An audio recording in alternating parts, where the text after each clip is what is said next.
রাতের নিস্তব্ধতায় কেউ নর্দমায় আবর্জনার মতো কিছু ফেলে গেল, কিন্তু সেই প্লাস্টিকের ব্যাগে শুধুই কি আবর্জনা ছিল, নাকি কারো জীবনও হতে পারে?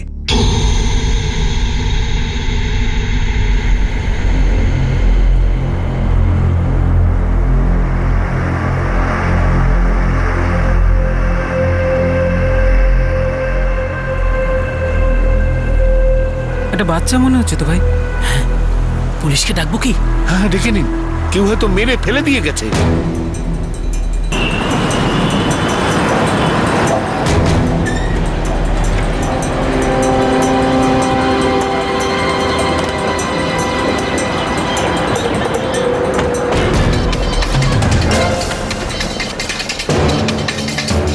সাহেব, আমি আপনাকে ফোন করেছিলাম সাহেব। কোথায়? সাহেব, ওই প্লাস্টিকের ব্যাগের মধ্যে। সরে যান আপনারা, সামনে থেকে সরে যান, সরুন।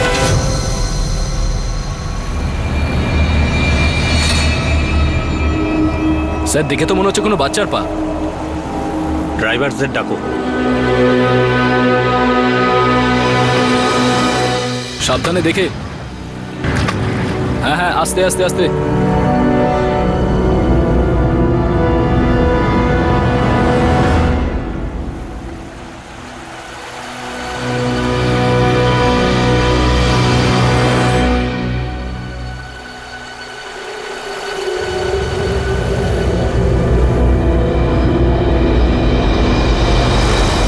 এ তো খুব ছোট্ট বাচ্চা স্যার, খুব বেশি হলে 6-7 দিনের হবে।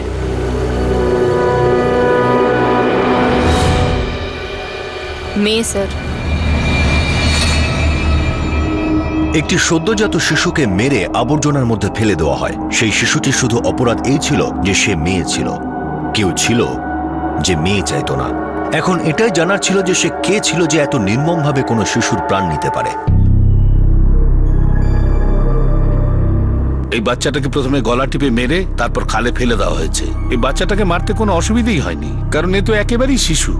আর একে বেশিক্ষণ আগেও মারা হয়নি। একে ভেবেচিন্তে মারা হয়েছে, কারণ এই বাচ্চাটাকে যখন আমরা পেয়েছিলাম এর গায়ে কোনো কাপড়ও ছিল না, কোনো চিহ্নও ছিল না। স্যার, যে প্লাস্টিকের ব্যাগে আমরা বাচ্চাটাকে পাই, হয়তো তার থেকে আমরা কিছু ক্লু পেতে পারি।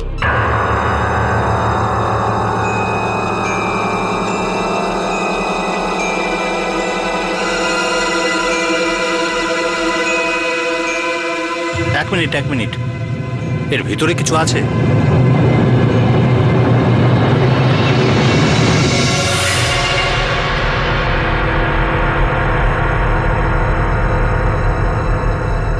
দেখে তো কোনো বিল মনে হচ্ছে স্যার।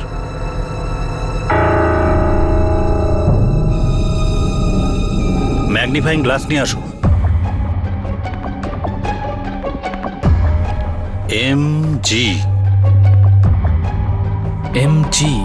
স্যার, হতে পারে এটা কোনো মেডিকেল স্টোরের বিল, কারণ বাচ্চাটা সবেমাত্র কয়েকদিন আগে হয়েছে। হতে পারে এখান থেকেই ওর জন্য ওষুধ আনা হয়েছিল। TRNE,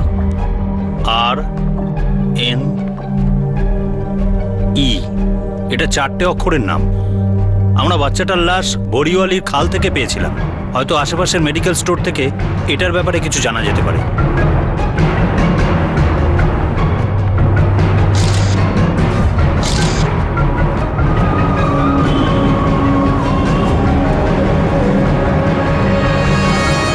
আচ্ছা, এখানে আশেপাশে এই নামে কোনো মেডিকেল শপ আছে? জানি না স্যার। শুধু 4টে অক্ষরই বোঝা যাচ্ছে, TRNE। কি হতে পারে এটা? জানি না স্যার, ঠিক মতো বুঝতে পারছি না। TRNE। স্যার, এই যে TRNE লেখা আছে না, ওটা স্ট্রং লাইফ হতে পারে। Strong life medical store? হ্যাঁ স্যার, যেটা সেবাকৃতি হসপিটালের পাশে। 99% ওটা ওখানকারই স্যার।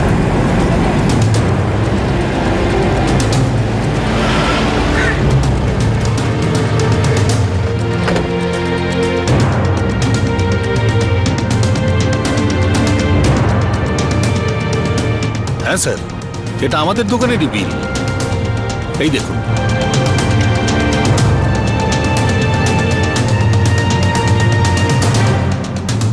আপনি বলতে পারেন বিলটা কার নামে? একটা বাচ্চার ওষুধের বিল, তাই না স্যার? হ্যাঁ, আমরা একটা বাচ্চার লাশ পেয়েছি, একদম সদ্যজাত। এই দেখুন স্যার, এই যে এটা।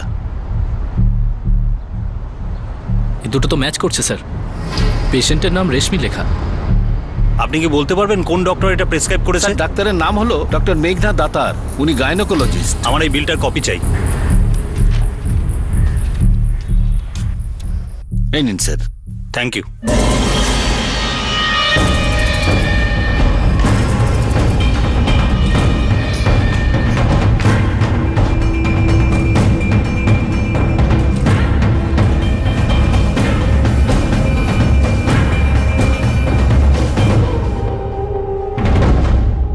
আগে রেশমি আমার পেশেন্ট ছিল। গত 6 দিন আগেই ও এক কন্যা সন্তানের জন্ম দিয়েছে। এই প্রেসক্রিপশনটা আমি ওর মেয়ের জন্যই লিখে দিয়েছিলাম, কিন্তু কি হয়েছে? আমরা একটা বাচ্চার লাশ পেয়েছি, তার সাথে এই প্রেসক্রিপশনটা ছিল। এটা হলো তার ছবি। ও মাই গড, রেশমি ওর মা আর বোনের সাথে কাল সকালেই বাচ্চা নিয়ে চলে গেছে। আপনি ওকে ঠিক সময় মতো ওষুধগুলো দেবেন। মা আর বাচ্চা একদম ঠিক আছে। Don't worry.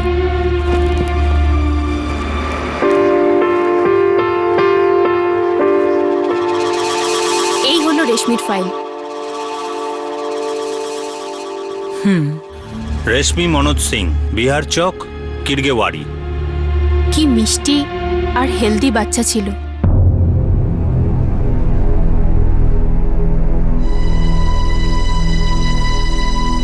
কেউ ওই নিষ্পাপ শিশুটাকে মেরে খালের মধ্যে কি করে ফেলতে পারে? যে অবস্থায় শিশুটিকে পাওয়া যায় তাতে তার বিষয়ে কিছুই জানা সম্ভব ছিল না, কিন্তু এখন পুলিশ জেনে ফেলেছিল যে ওই বাচ্চাটির জন্ম কোথায় হয়েছিল, তার মা কে ছিল, আর তাদের বাড়ির অ্যাড্রেস কি।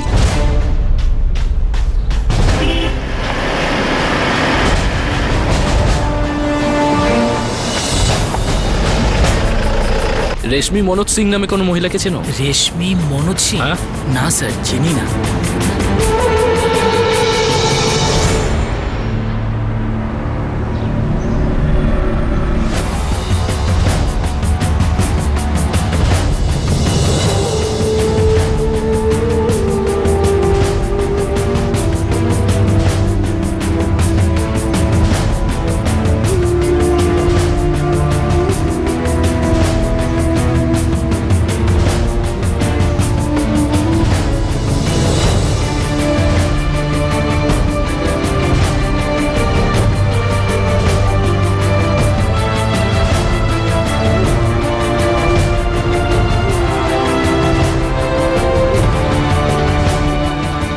স্যার আমরা অলমোস্ট সব দোকানেই চেক করে নিয়েছি, কিন্তু এই মহিলার ব্যাপারে কেউ কিচ্ছু বলতে পারছে না। স্যার, আমি এরকম 4 জন মহিলার খোঁজ পেয়েছি যারা গত 10 দিনের মধ্যে বাচ্চার জন্ম দিয়েছে, কিন্তু ওদের মধ্যে কারোর নামই রেশমি মনোজ সিং নয়। আমার মনে হচ্ছে এই মহিলা হসপিটালে ভুয়ো অ্যাড্রেস দিয়েছে। এটাও তো হতে পারে ও নকল নাম বলেছে। এটাও হতে পারে যে ওরা হয়তো বাচ্চার লিঙ্গ পরীক্ষা করেছিল, আর এটা ওরা আগে থেকেই জানতো যে মেয়ে হবে, আর ওরা কোনোভাবেই মেয়ে চাইছিল না, তাই জন্যই তো হসপিটালে নাম আর ঠিকানা ভুল দিয়েছে। হ্যাঁ স্যার, এটাও হতে পারে। যদি বাচ্চাটা হওয়ার পর ওরা ওকে মারার প্ল্যান করে থাকে, তাহলে কিন্তু হসপিটালে ভুল নাম লেখাতো না। এই কথাটা যদি আমরা ধরে চলি তাহলে একটা পসিবিলিটি থেকে যাচ্ছে যে নাম ঠিক আছে কিন্তু অ্যাড্রেসটা ভুল, বা অ্যাড্রেস ঠিক আছে নামটা ভুল, বা নাম আর অ্যাড্রেস দুটোই ভুল। হ্যাঁ শোনো, ওই অঞ্চলে যতগুলো খোঁচর আছে সবার সাথে যোগাযোগ করো, আর এই মহিলা যদি ওখানকার হয় তাহলে তার পুরো ইনফরমেশন খুঁজে বের করো। আর একটা কথা আছে স্যার, ওরা খাল পর্যন্ত পৌঁছতে কোনো অটো বা ট্যাক্সি নিশ্চয়ই নিয়েছিল।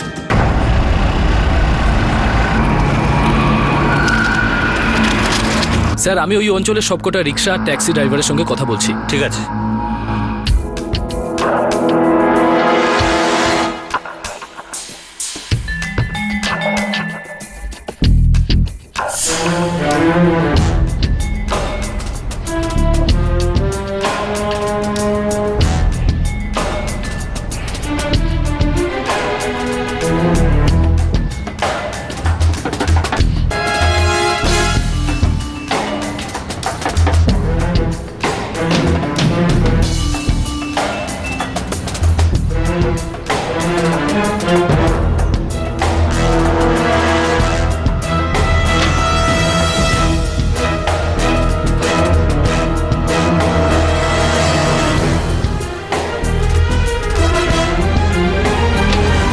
স্যার বাড়ি নাম্বার 256, 5 নম্বর গলির পিছনে। বুঝলেন, ওখানে একটা ফ্যামিলি আছে। নাম কি একই? না স্যার, ওই মহিলার নাম রেবতী কারারে। কিন্তু স্যার মনে হচ্ছে কিছু একটা ঝামেলা আছে। ওর প্রতিবেশীদের জিজ্ঞাসা করা, ওরা আমাকে বললো যে কয়েক মাস আগে ওর মেয়ের বাচ্চা হবে বলে মনে হচ্ছিল, কিন্তু এখন একদম ঠিক আছে স্যার। আর কিছু? আর কিছু না। হ্যাঁ, তবে ওর মা আর বোনের বয়সে কিন্তু ওই যেটা আপনি বলছিলেন। ঠিক আছে।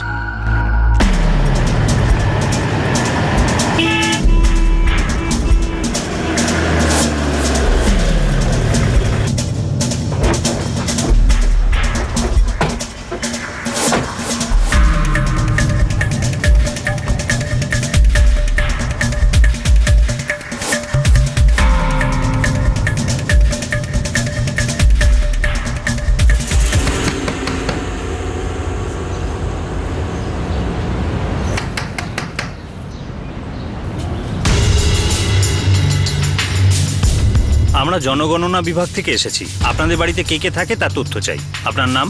আগে নন্দা কারারে। বয়স? 52 বছর। এই বাড়িতে আর কে কে থাকে? আগে ও আমার বড় মেয়ে রেবতী কারারে,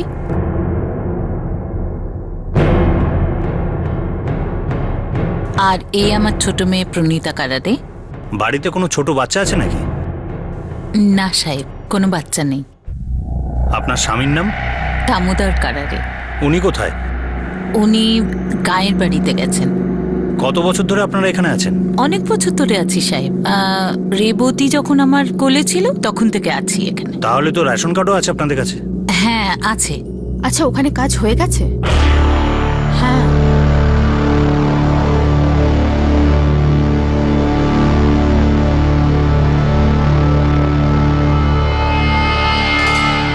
হ্যাঁ বলুন। হ্যাঁ হ্যাঁ হ্যাঁ, আমরা এক্ষুনি আসছি। একটু নিজের যত্ন নাও, না হলে কিন্তু প্রবলেম হয়ে যাবে। 1 মিনিট। হ্যাঁ,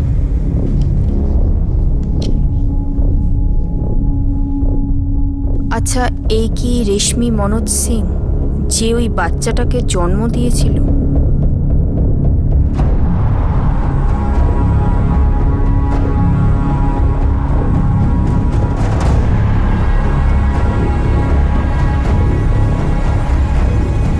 ইয়েস।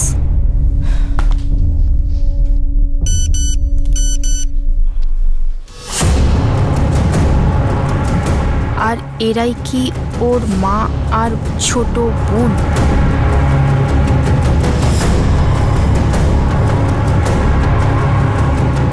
আপনি ওকে ঠিক সময় মতো ওষুধগুলো দেবেন। মা আর বাচ্চা একদম ঠিক আছে। ইয়েস। আপনাদের সবার নাম আছে তো রেশন কার্ডে? হ্যাঁ সাহেব।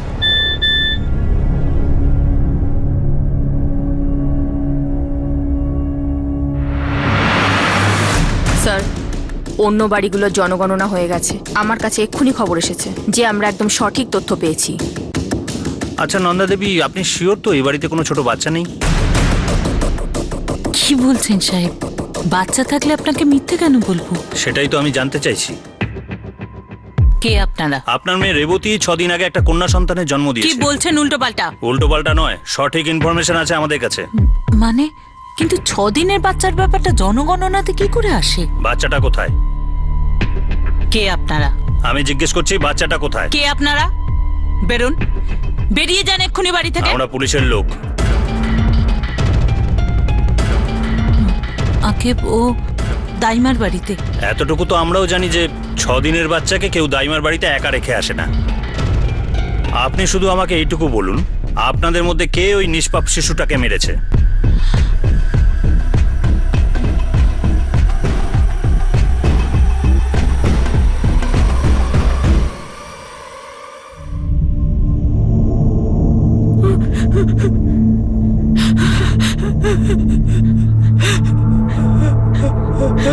হে ভগবান, এসব কি করে হয়ে গেল? আমার নাতনিটাকে কে মারলো সাহেব? এইসব কি করে হয়ে গেল? আমার নাতনিকে কেউ চুরি করে নিয়ে গিয়েছিল আর হুমকিও দিয়েছিল, যদি পুলিশকে বলে দিই তাহলে ওকে মেরে ফেলবে। এইসব কি করে হলো সাহেব? হে ভগবান, আমার নাতনিটা। তুমি তো বলেছিলে আমার বাচ্চাটাকে অনাথ আশ্রমে দেবে।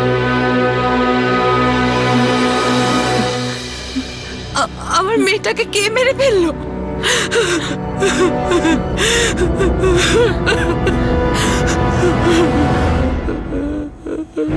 আর মিথ্যে কথা না বলে সত্যিটা বলে দাও। মিথ্যে বলার আগে ভেবে নিও তুমি কোথায় দাঁড়িয়ে আছো।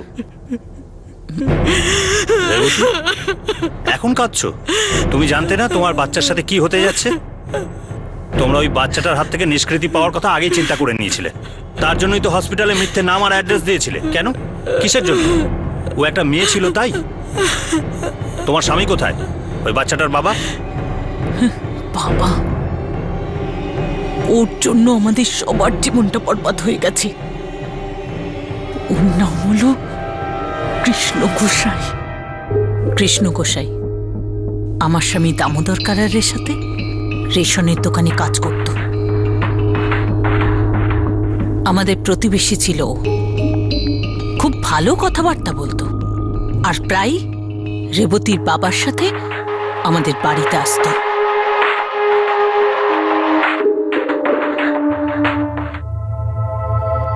ঈশ্বরই জানেন রেবতী কবে থেকে ওকে ভালোবাসতো।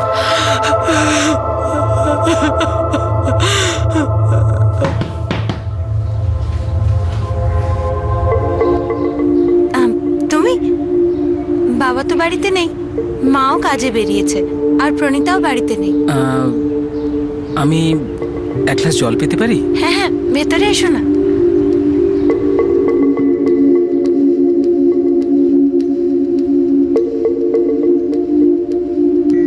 আচ্ছা, আমি আসছি। ঠিক আছে।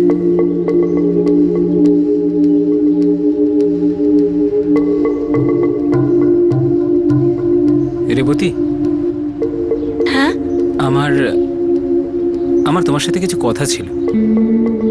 হ্যাঁ বলো। আমি আমি আমি তোমাকে পছন্দ করি। কি? দেখো, আমার মনে যা ছিল সেটা আমি তোমাকে বলে দিয়েছি, কিন্তু যদি তোমার মনে এইসব না থাকে তাহলে ঠিক আছে, আমি আসছি।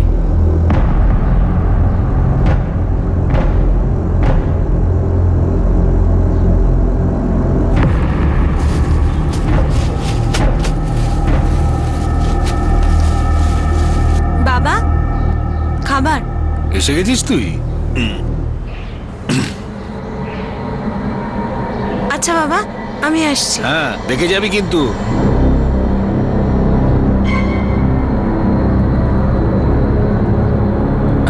দামোদর কাকা, কি হয়েছে? আমি একটু আসছি। আরে এখানে অনেক কাজ রয়েছে। 2 মিনিটে চলে আসবো। তাড়াতাড়ি আসবি। হ্যাঁ।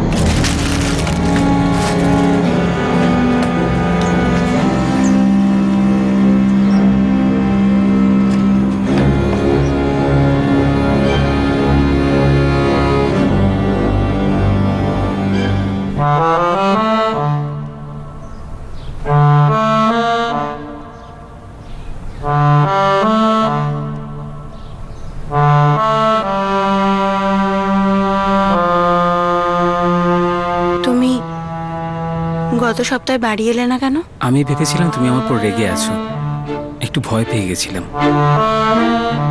তো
যদি এর মধ্যে উল্টোপাল্টা কিছু বেরোয় তাহলে তো চামড়া গুটিয়ে নেব।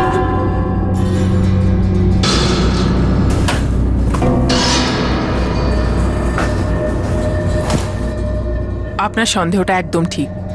আপনার মেয়ে রেবতী মা হতে চলেছে।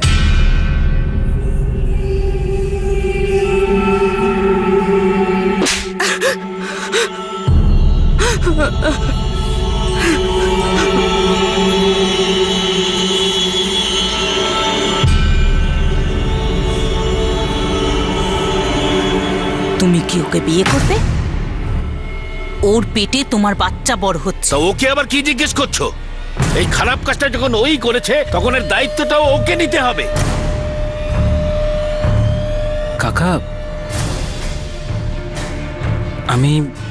আমি রেবতীকে ভালোবাসি কাকা, ওকে ঠকাতে পারবো না, কিন্তু বিয়ের জন্য আমাকে আমার মায়ের সঙ্গে কথা বলতে হবে। তাড়াতাড়ি গিয়ে কথা বলো না বাবা, আমাদের কাছে এত সময় নেই। ও সব সময় ফোন করে এটাই বলতো যে ওর মা মেনে নিয়েছে আর ও খুব তাড়াতাড়ি এসে রেবতীকে বিয়ে করবে।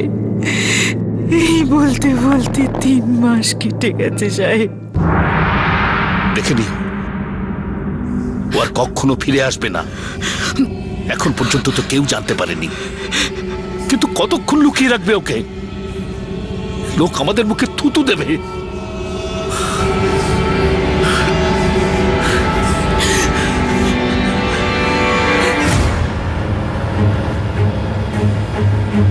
দেখুন, এই সময় অ্যাবর্শন করাটা খুব রিস্কি।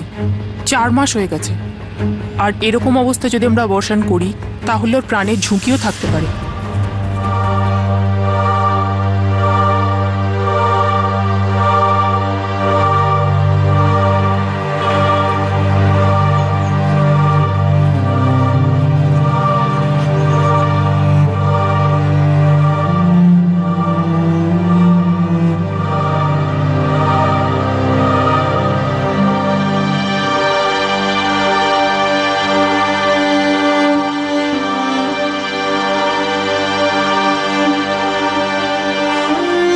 আমি ভেবেছিলাম তুমি আমার উপর রেগে আছো, একটু ভয় পেয়ে গেছিলাম।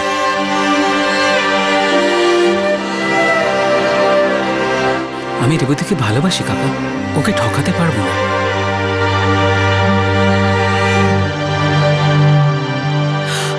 আমার স্বামী বাড়ি ছেড়ে চলে গেছে। ও লোকেদের আজে বাজে কথা শুনতে পারবে না বলে চলে গেছে সাহেব। আর কৃষ্ণর তো কোনো খোঁজই ছিল না সাহেব। আমি রেবতীকে ঘরে বন্ধ করে রেখেছিলাম সাহেব, বাইরের কেউ যেন ওকে দেখতে না পায়, আর কেউ যেন এটা জানতে না পারে যে ওর বাচ্চা হবে। কিন্তু সাহেব, কিছু তো একটা করতেই হতো, কেননা বাচ্চা হওয়ার পরে সবাই তো জানতে পারতো। মা, দিদির বাচ্চা হওয়ার পর আমরা লোককে কি বলবো? মা,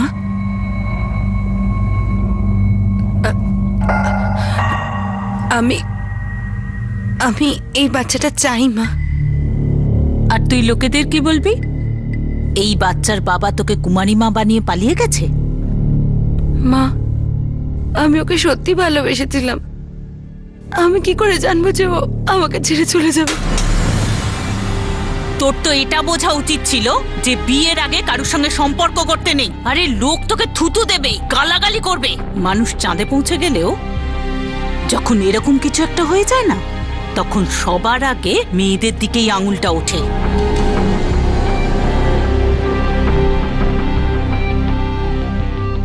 আমরা একে কোনো দূরের একটা হাসপাতালে ভর্তি করে দেব। ওখানে আমরা কাউকে কিচ্ছু বলবো না যে একে, এর আসল নামটাও বলবো না।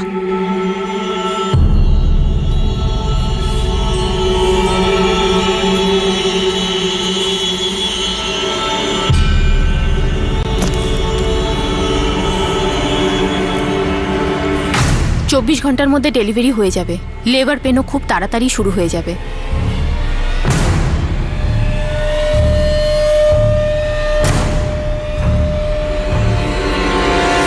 তাহলে তুমি বাচ্চাটাকে মারবে আগেই ঠিক করে ফেলেছিলে? না সাহেব, যখন বাচ্চাটা হবে ঠিক তার কিছুক্ষণ আগেই কৃষ্ণ ফোন করেছিল।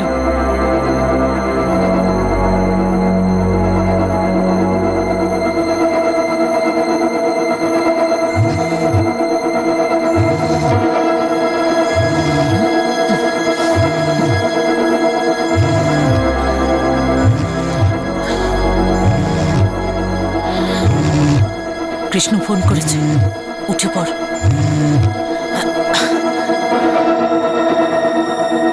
হ্যালো। হ্যাঁ, আমি কৃষ্ণ বলছি। আমি জানি বাবা। বাবা, কবে আসছো? কোথায় তুমি? রেবতী হাসপাতালে আছে। ওর কি বাচ্চা হয়ে গেছে? না, কিন্তু যে কোনো সময় হতে পারে। দেখো কৃষ্ণ, দয়া করে তুমি ফিরে এসো বাবা। রেবতীকে বিয়ে করে এই বাচ্চাটাকে নিজের নাম দাও বাবা। দেখো, আমি একটা উপায় বের করেছি। কি? আমি ওই বাচ্চাটাকে অনাথ আশ্রমের বাইরে রেখে আসব, আর তোমরা দুজন বিয়ের পর ওকে দত্তক নিয়ে নিও।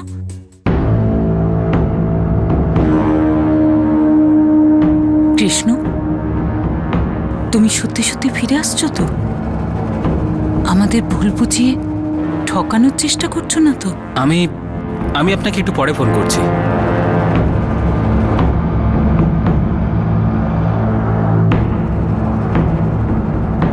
মা,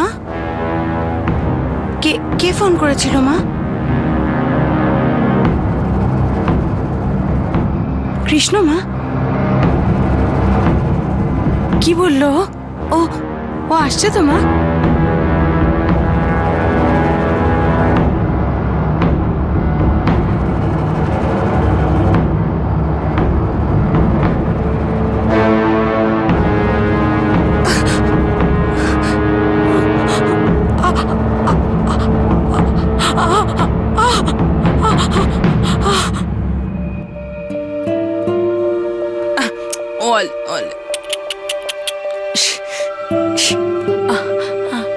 আপনি ওকে সঠিক সময়ে ওষুধগুলো দিতে থাকুন।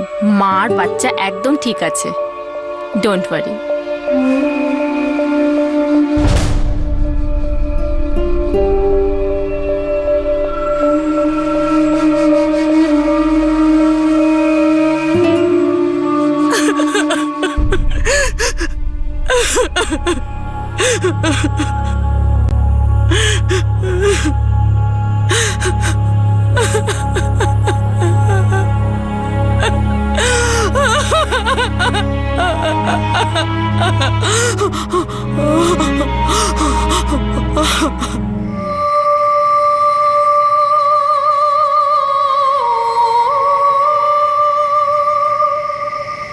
রিক্সা নিয়ে নি।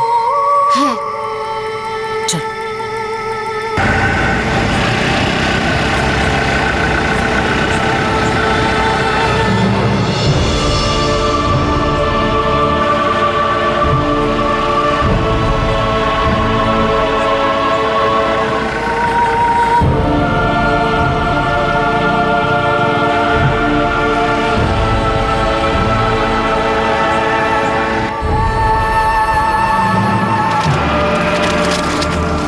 বাচ্চাটা মাত্র 6 দিনের ছিল। যখন তুমি ওর গলা টিপছিলে, ওই নিষ্পাপ শিশুটা হয়তো চেঁচায়ওনি, আর কেউ হয়তো এটা জানতেও পারেনি যে তুমি কতটা জঘন্য কাজ করেছো।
কৃষ্ণ যখন তোমায় বলেই ছিল যে ও রেবতীকে বিয়ে করবে, তাহলে তুমি বাচ্চাটাকে মারলে কেন?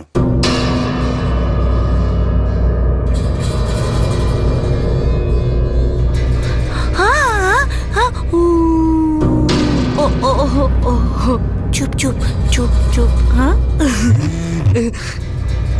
আলে আলে লে লে লে ও ও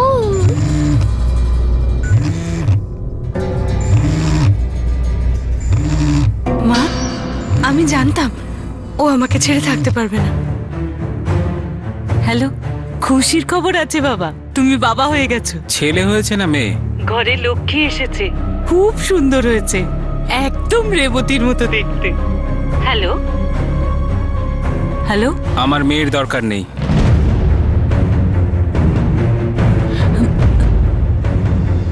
এই তুমি কি বলছো? ও তোমার মেয়ে? যদি ছেলে হতো তাহলে তবুও ভেবে দেখা যেত, কিন্তু একটা মেয়ের সাথে আমি রেবতীকে মেনে নিতে পারবো না। এটা কি বলছো তুমি? আমরা মুখ দেখাবো কি করে?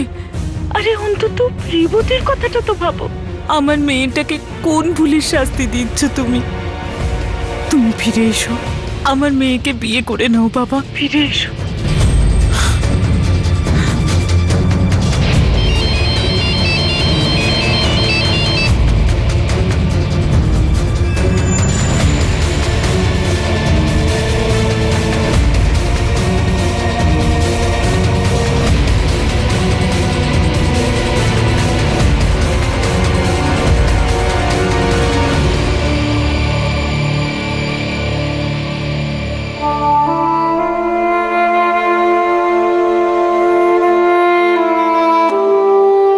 মা, কি বললো?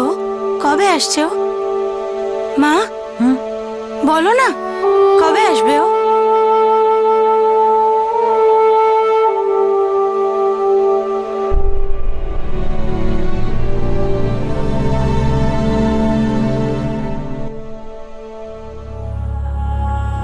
রেবতী, তুমি কি এটা জানতে যে তোমার মা তোমার মেয়েকে মেরে ফেলার জন্য নিয়ে যাচ্ছে? না মা, ওকে কোথাও নিয়ে যেও না। ও ও ও আমার মেয়ে মা। রেবতী, আমরা লোকেদের কাছে কি করে মুখ দেখাবো? হ্যাঁ, কৃষ্ণ আর ফিরবে না, ও চলে গেছে। দে বাচ্চাটাকে, দে বাচ্চাটাকে দে। দিদি, এই বাচ্চাটা থাকলে তুই তো নতুন জীবন শুরু করতে পারবি না। কে করবে একটা কুমারী মাকে বিয়ে? আমি যেটা করছি তোর ভালোর জন্য করছি। দে বাচ্চাটাকে, দে। না মা, না না মা, শোন, বোঝার চেষ্টা কর।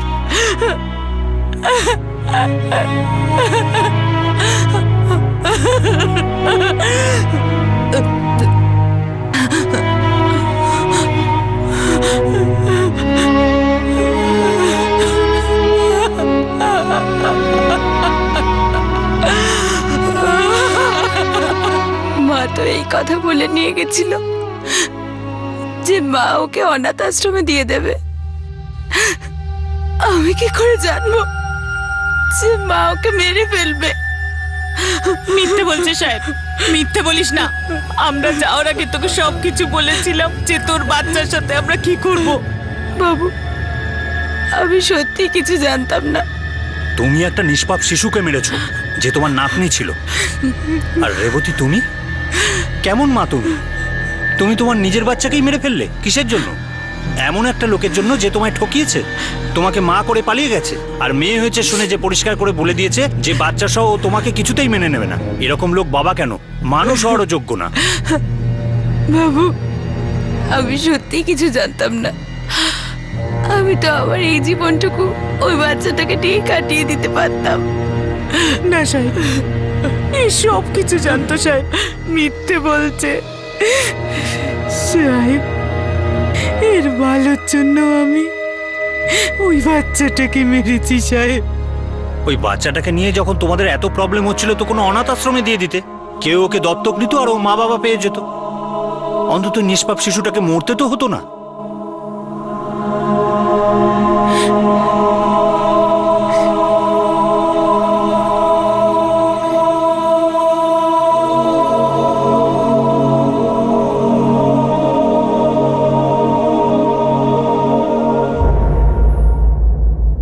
রেবতীর মা নন্দা আর তার বোন প্রণীতাকে শিশু হত্যার অপরাধে আইপিসির 302 ধারা অনুযায়ী গ্রেফতার করা হয়।